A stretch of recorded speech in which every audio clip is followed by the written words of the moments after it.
Yes, which was pretty awesome. Some of them were Off the top of my head, compared. You are now listening to the Voices of Dubai. You're listening Watching the Voices of Dubai with Joe Hage. This is the Voices of Dubai. Sabrina, thank you so much for being with me today. It's a pleasure to have you here. Thanks for having me. I'm so After excited. all these years, right? Yeah, I know. I remember the first time we met was in 2018. It was, yeah. I was working back then as a business development manager and audio producer at Soundstruck Studios.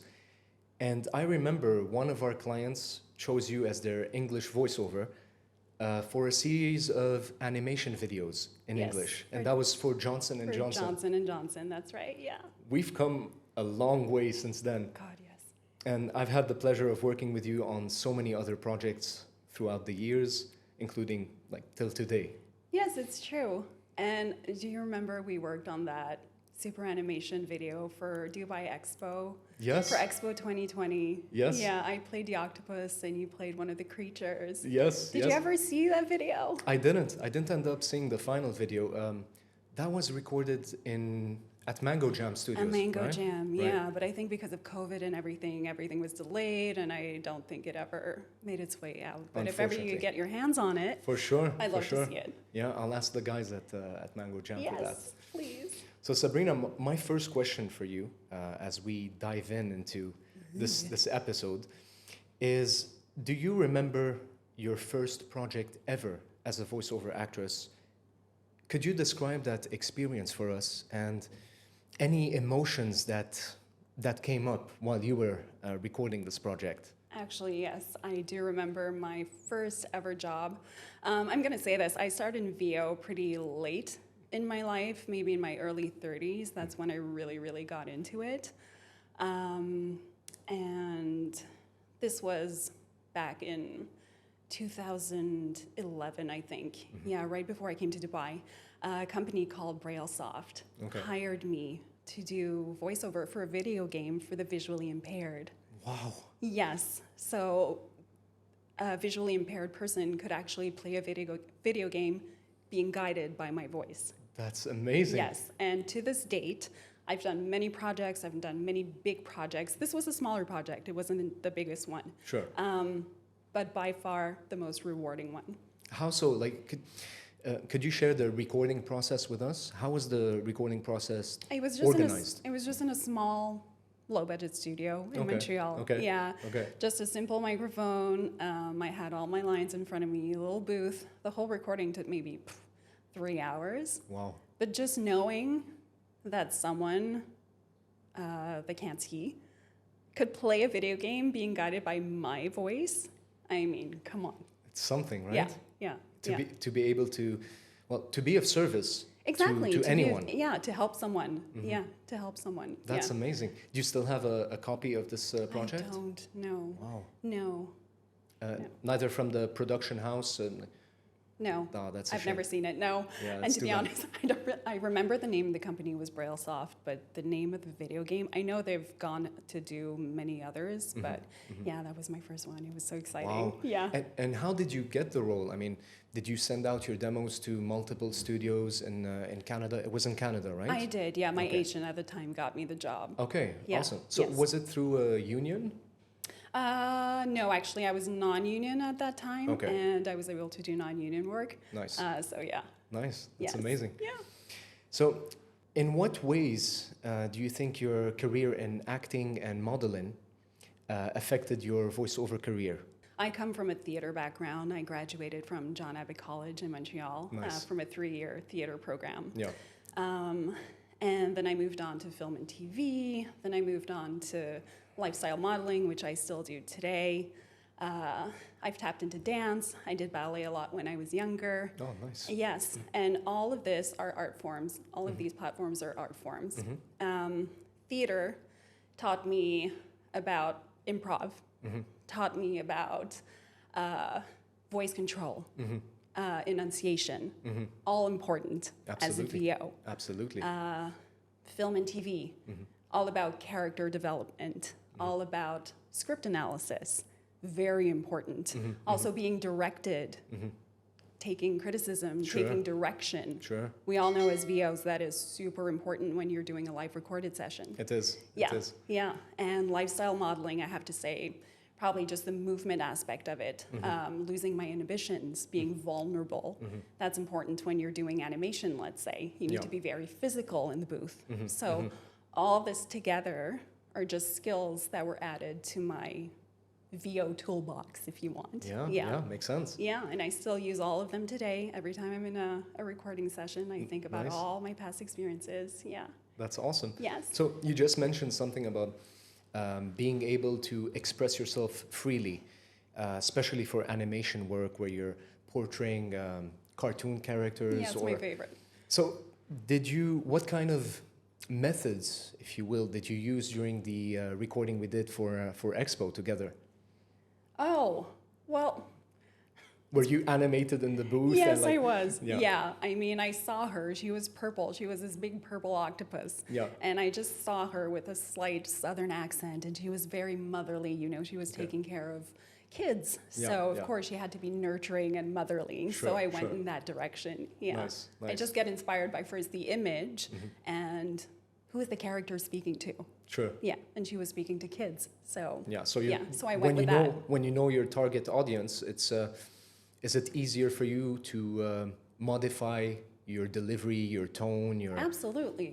And you have to. You have to be able to switch that and recognize who you're speaking to. Sure. Yeah. Sure. Because the tone will be different every time. Absolutely. Especially if you start with commercial radio ads. Oh, God. Moving to animation, it's really a complete different ballgame, isn't it, when it comes to delivery styles and even how you show up to the recording session. Yeah, absolutely. Even sometimes I do meditation recordings, things like that. Awesome. Yeah, and I try to meditate before I do meditation. Yeah, Awesome, any yeah. slow narration, I'm always sure to take deep breaths before I start recording. I put myself in that environment. You know, I'm in a spa environment, and how would I be? How would I talk? Yeah. And I'm sure that's reflected in your voice once you record, right? Yes. I mean, people hear that, you know.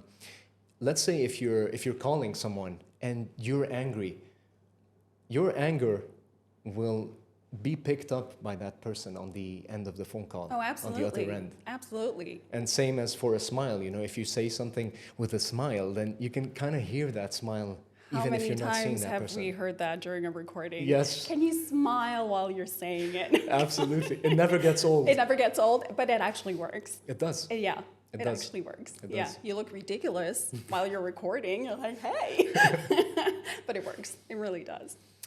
That made me think of another question, actually. Since you're used to the lifestyle modeling and acting world, where you have to be in front of a camera, in what ways is it different than for you to be behind the microphone where nobody can actually see you, nobody can see your facial expressions, and you're just like free to just be without the fear of judgment from the outside? How is that experience for you, recording versus acting in a commercial? Or I had a hard time at the beginning. I'm not gonna lie. I was always overacting, and I wanted to perform, but voiceover is not that today. It's more relatable. It's more conversational. Sure, And sure. for me, that was a big obstacle when I started. So, I just remember who I'm talking to. And most of the time, I try talking to my best friend Okay. or talking to my mom or dad. Okay. And sometimes I do a backstory when I start to talk. I press record and I go, hey, Mom, how's your day? Yeah. Oh, by the way, did you hear about this product they have on the market? It's about this and that and that and that. And having that backstory always helps me That's interesting. getting into a more conversational read. Yeah, sure. That's really interesting. Yeah. Actually, I can relate to that, especially in commercials or animations where you have certain type of interjections, like someone is surprised and you have to bring out that surprise tone. I would press record and say, oh, wow, and then Yes, start to and then record the start. actual Yeah, line. And yeah. I find that it really makes a difference It really does. in your performance and also the final delivery that you're going to get. Yeah. Yeah. And if I'm out of breath in a session, you know, if I'm playing a runner or whatever, I'll always jog a little bit in my booth. And yeah, there's That's always funny. a little backstory before I record something, most of the time. Nice, Yeah. nice. And what are the difficulties that you experienced since you started in your voice acting career? And how did you overcome these challenges or difficulties? Oh God, they're all embarrassing. For me, they all come from a performance standpoint. Okay, Like what do you I'm- mean by that? I've always suffered from some kind of stage fright, some kind of performance anxiety. Okay. You know, when the camera or a director calls action, you know, you have to be on cue, you have to know your lines, you have to be sharp, you have to be there. And I always got that sense when I saw the microphone, you know, that the microphone's the director. And as soon as a client goes, okay, record, that I needed to be on cue right away. Yeah, But in yeah. voiceover, it's a little more relaxed, you know. Sure. You In, can- in what ways is it more relaxed than voiceovers? well, I find that, first of all, I can get the copy beforehand, the script, yeah, yeah. and do a little script analysis, get familiar with the words, you know, search any word that might be difficult to pronounce or, you know. Also, when I start to record, when the client says, okay, you can start, Sabrina, I'll always say, okay, I'll press record, take a breath, and I'll start. And that's what I do. That helps me a ton. So setting the pace. Setting the pace, Okay, exactly. yeah, Yeah, yeah. And if I'm having a particular nervous day, sometimes I just work with it. You know, it's part of me, it's part of who I am. So why fight it? And Yeah. I'll just work with it. I'll tell the client, you know, I'll just press record, have a sip of water, and then I'll start. Sure, Yeah, sure. yeah, and that helps a lot. And maybe you're hearing it or maybe not, but mouth noise has been a problem of mine in the recording studio. Always has been. I tried every Trick in the trick book? in the book. Yeah, The green apples, the lemon water. Yeah, yeah. You name it, the chewing gum. Yeah. Doesn't work for me. Yeah. So that- Are you talking about the mouth crackling? yeah, the noises? little cracks and Sure. pops and little bubbles that your saliva makes in your mouth. yeah. You know, I have a very expressive mouth and it just happens naturally in my mouth. Yeah. But something saved my life. What's that? Just recently, I've only found out about it maybe 2 or 3 years ago. Okay. It's a wonderful plugin called Mouth Declick, and it's From by Isotope, right? Isotope, yeah, Yes. from the RX Yes. series. I think they're up to what, RX 9 now? Yeah, yeah. Yeah, and this That's has blown me brilliant. away. Yeah, that's it's- brilliant. Yeah, yeah, it's made me so much more confident in my reads and my recordings. Yeah, just being able to get that out. Sure. So was it something that was always bothering you? Like, let's say if you listen back to yourself in an animation or a commercial or a radio spot, could you actually pick them up? Could you pick out these notes? Absolutely. Really? Yeah, especially since I upgraded my microphone. You know, all of these XLR microphones, like the industry standards, they're all so sensitive and they pick are. up absolutely everything. Yeah, yeah. Yeah, You can yeah. actually hear a fly buzzing in the background. Exactly. Yeah, everything. And I was embarrassed, you know, but this plugin, oh my God, changed my life. Good, good. Yeah. Let's make sure to have Isotope listen to this episode, and if you'd like to sponsor us, that'd be great. We'll talk a lot about you guys. You've changed my life. And what types of projects are you more inclined to take as a voice actress? So just to be clear, just to expand a bit on my question, we have IVR prompts, where you'd be the person that you hear when you're trying to call. Thank you for calling. It is a lot. All our agents are currently busy. Look at Joe Hage showing off here. Your call is very important to us. We get it. And then they take you on this journey with music in the background and everything.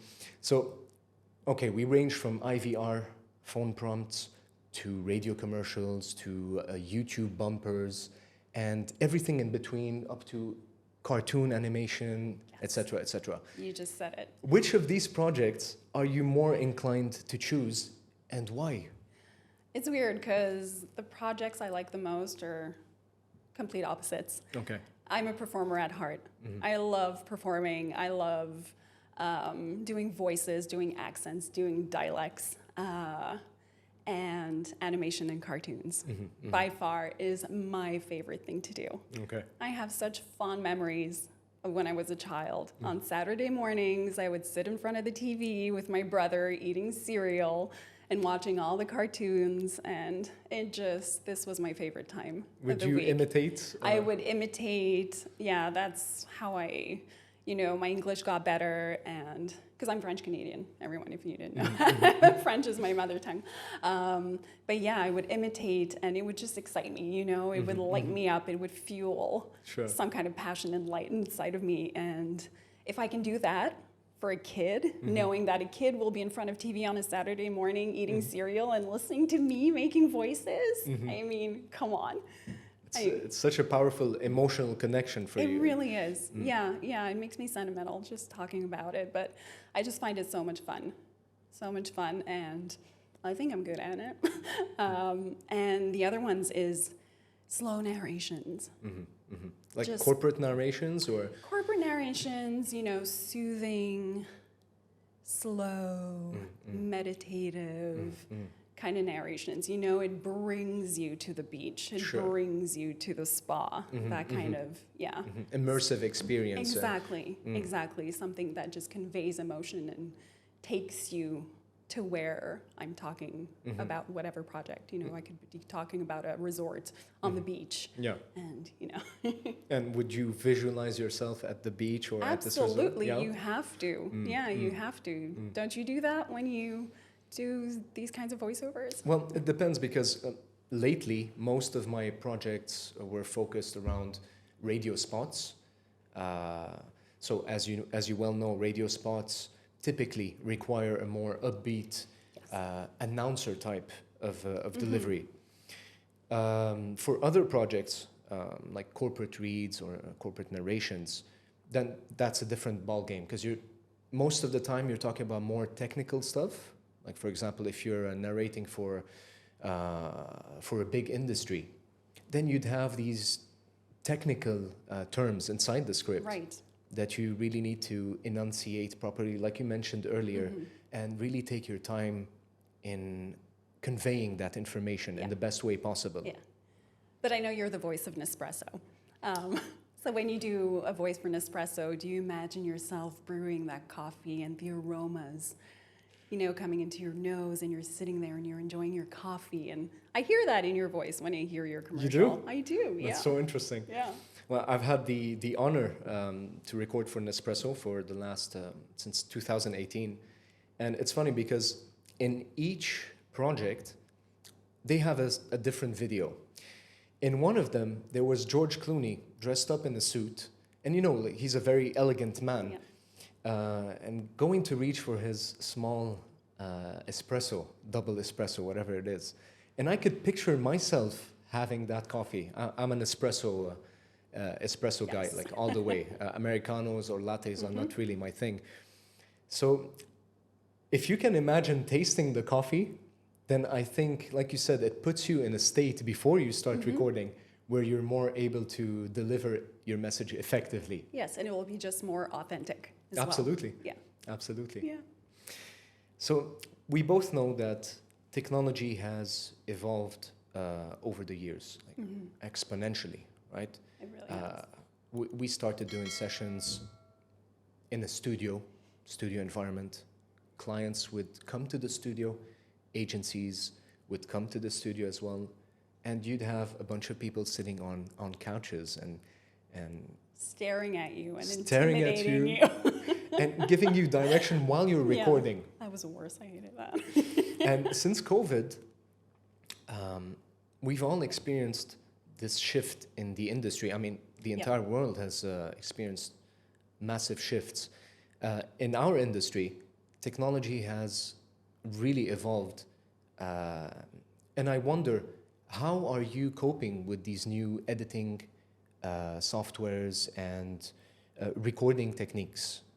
Well, I've had to make a big adjustment because I was used and spoiled going to recording studios and having them do absolutely everything for me, from mic setup to post-processing and all that, having a recording space that was just top-notch. So I've had to try and recreate that at home. When I started, I had a cheap mic.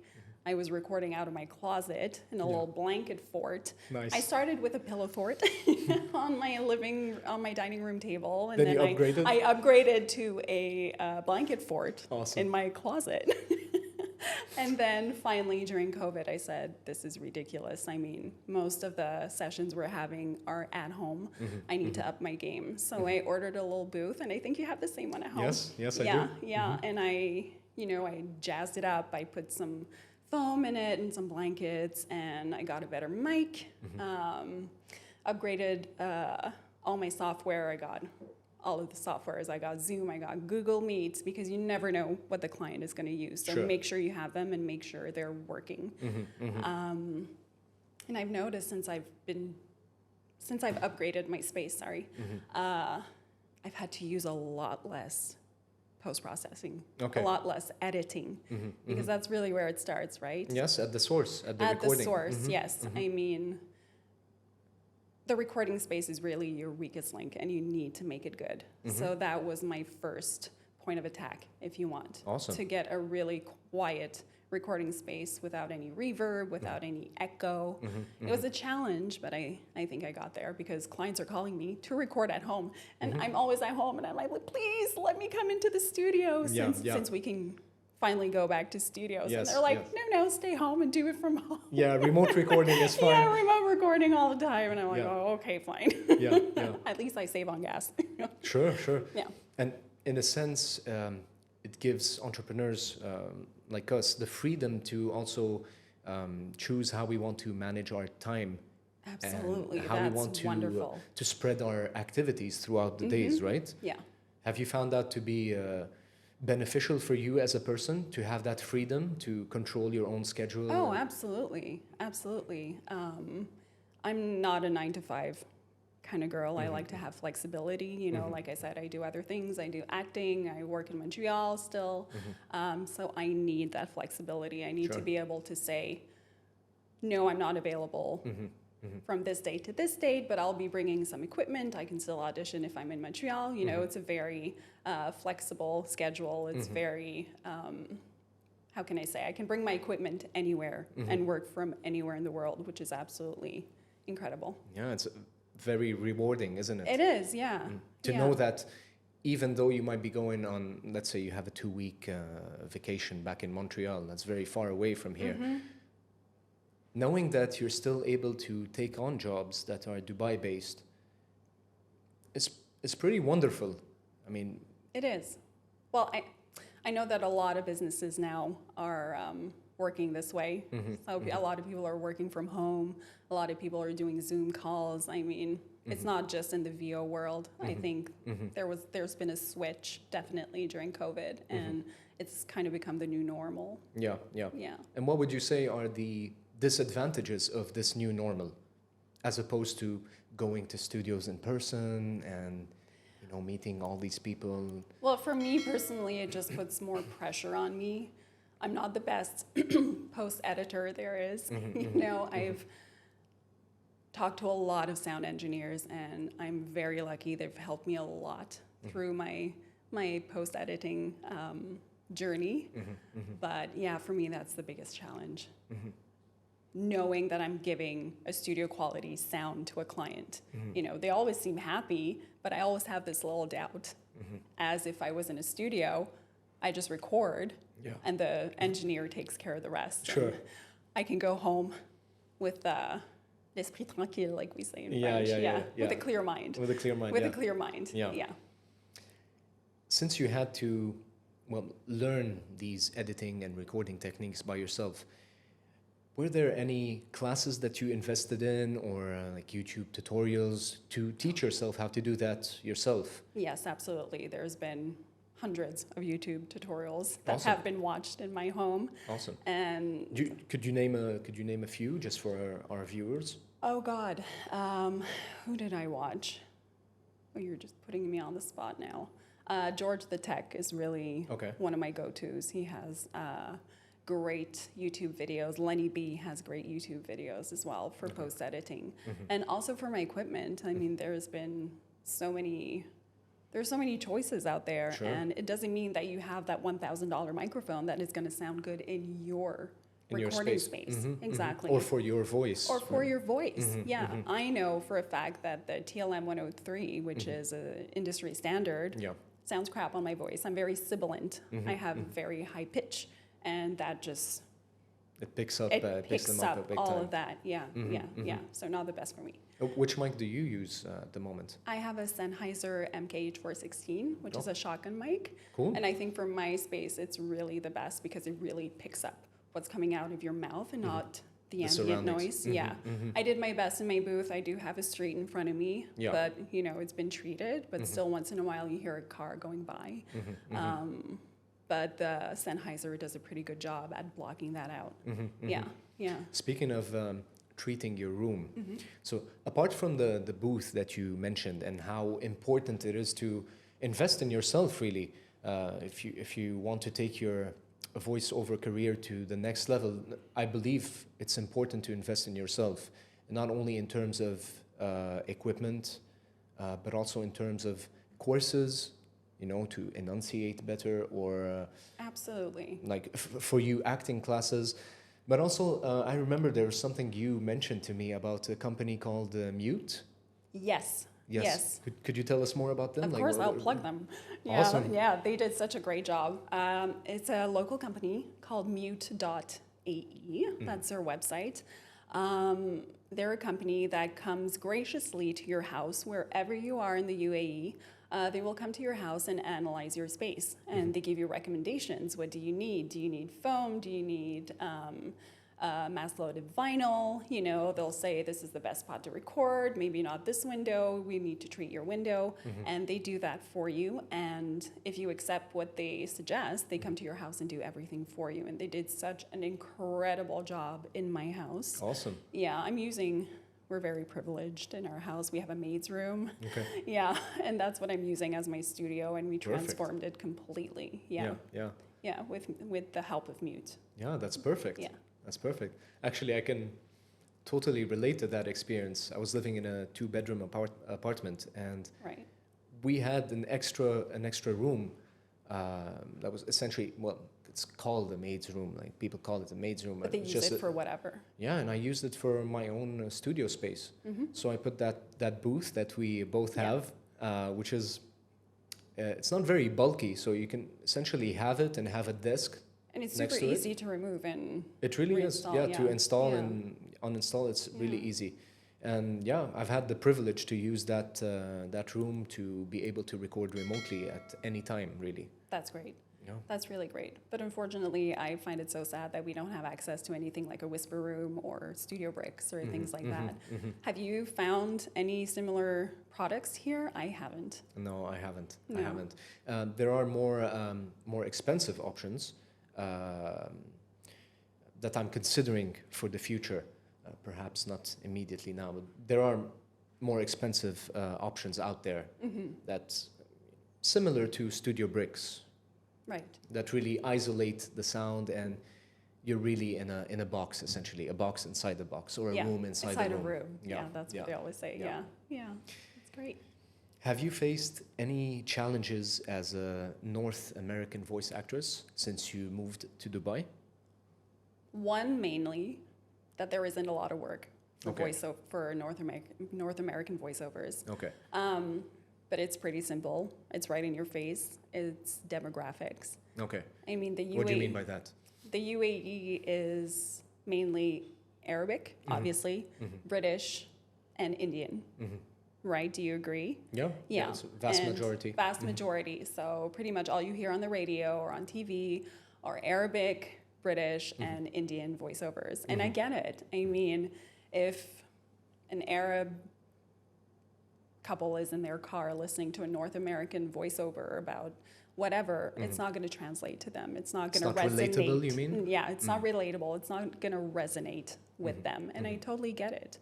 But that's okay, though, because it's pushed me to look elsewhere for work, like pay-to-play platforms, things like that. Could you name a few pay-to-play platforms that you're using? I'm on voices.com. That's where I get most of my work. Okay. Voice 123, and you've recently introduced me to Voquent and Bodalgo. Bodalgo, that's the other one. I believe they're based in Germany, if I'm not mistaken. Okay. I still have to look into them, but yeah, very interesting. Yeah.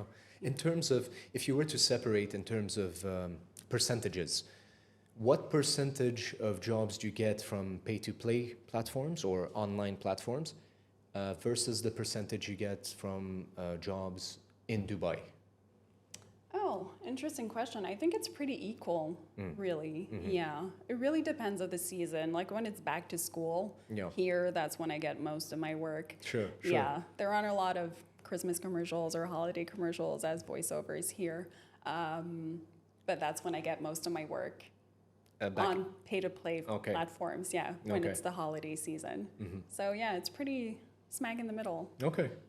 And what about the percentage of French voiceovers as opposed to English voiceovers? Oh, well, English voiceover here for the UAE market for sure. Yeah. And on, let's say, voices.com, it's pretty much 90% French that I get. Yeah. Wow. Yeah. Okay, wow. I was under the impression that it would be like the American accent that was most... No. You know what's funny? It's very rare that I've done a job on voices.com that they actually use my real voice. It's always with an accent or a dialect. Yeah, I did a Scandinavian dialect once for a project. I did... Could you read the line? Like, could you say something with a Scandinavian accent? Oh God, I would have to read something. Yeah, like I don't know. You're now listening to the Voices of Dubai. You're now listening to the Voices of Dubai. Well, that's incredibly accurate. Yeah. And English with a French accent. They just love it when I do that. Yeah. Could you please do it for us? Yes, absolutely. You are listening to Hage on the Voices of Dubai. C'est super. Oui. That's perfect. That's perfect.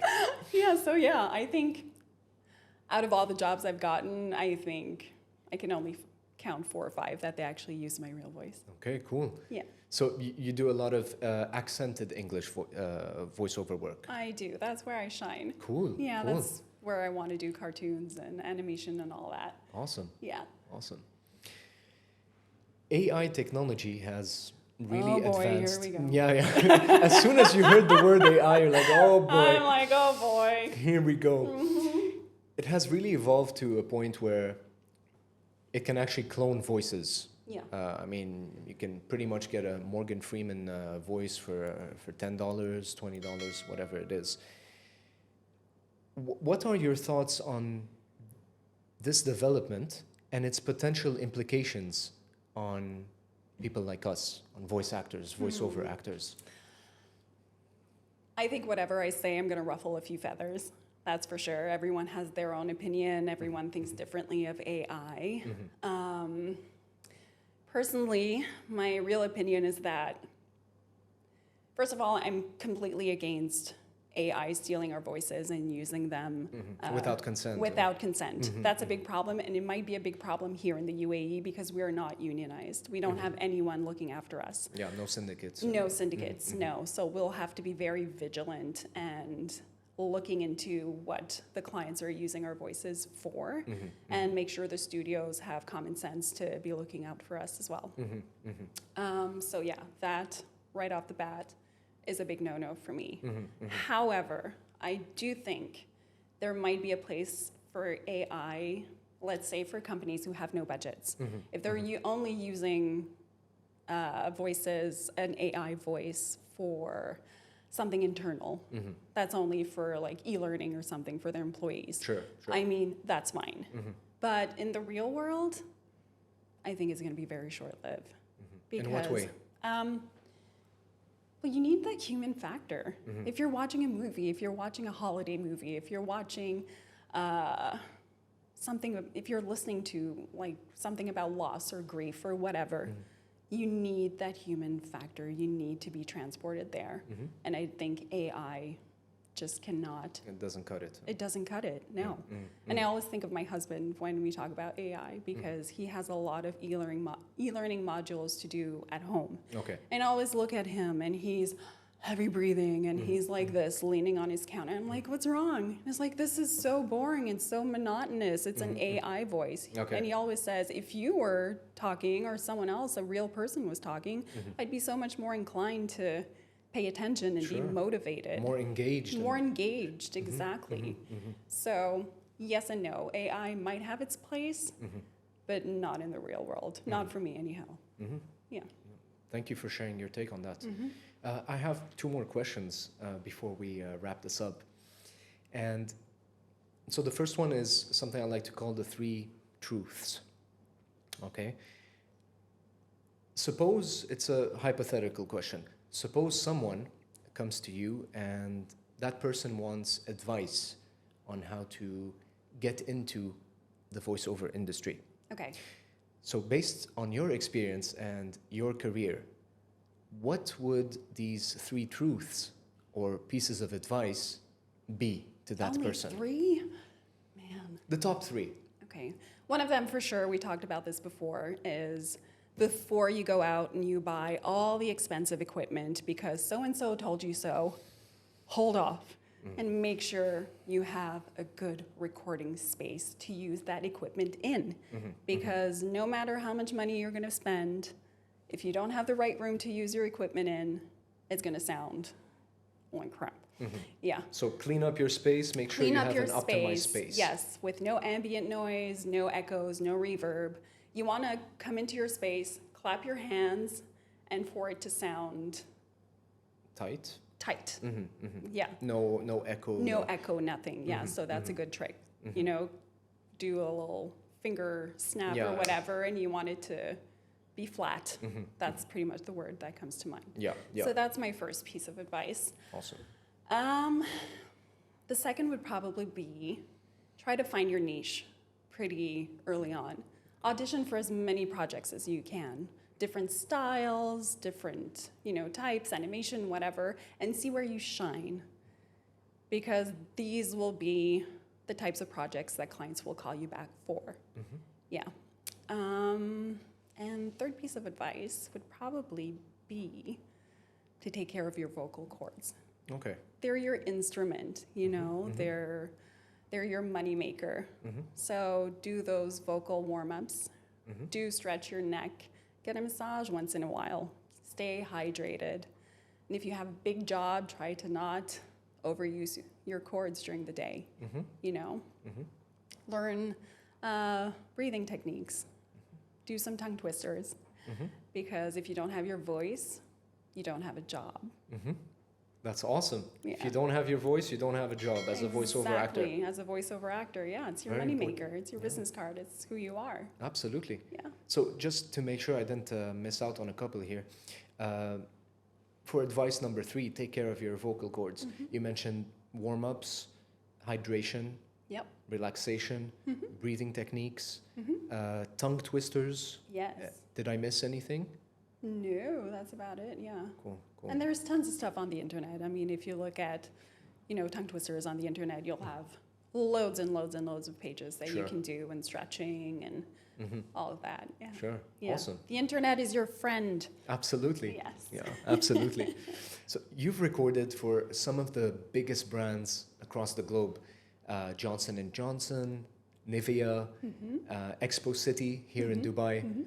Was there one line that you remember specifically? Something that, I don't know, just stands out to you? Just you can remember so clearly, and you can remember even actually, your delivery style. Yes. For all the people going out on New Year's Eve 2021, welcome to New Year's Eve 2021 by Emar. That was perfect. That was perfect. Yeah. I have a last question for you, Sabrina. Yes. If somebody asked you, what is your definition of a great voiceover actor? Based, again, on your experience, on your career, on your perceptions. Great question. Joe Hage, ladies and gentlemen. For me, it's probably someone, I always think of David Attenborough. Okay. He's so relatable and he just conveys so much emotion when you listen to him. You're just drawn into that voice when you're listening to him talk. And that's what I want from a great voiceover. I want to be transported to wherever he or she is talking about. Yeah, I want him to be authentic, relatable, and to transport me and convey emotion. That's beautiful. Yeah. That's beautiful. Shout out to David Attenborough. Yes. Awesome. Sabrina, I want to take a minute to acknowledge you. Thank you for your service throughout the years to the voice acting community. It's been a pleasure to record with you on so many projects, and I'm sure we're going to have so many more to record together. I hope so. Yeah. Is there anywhere that viewers can follow you? Yeah, you can follow me on Facebook, Sabrina Schimanszky, and Instagram is Sabrina Schimanszky Actor. Awesome. We'll have these up in the show notes. Yes. Or just type in my name and you'll find all my platforms. Awesome. Yeah, Awesome. SZKY Yeah, at the yeah. end. Yeah, don't forget the Z. It's tricky. Sure. Thank you so much, Sabrina. Thanks for having me. My It's been a pleasure. pleasure.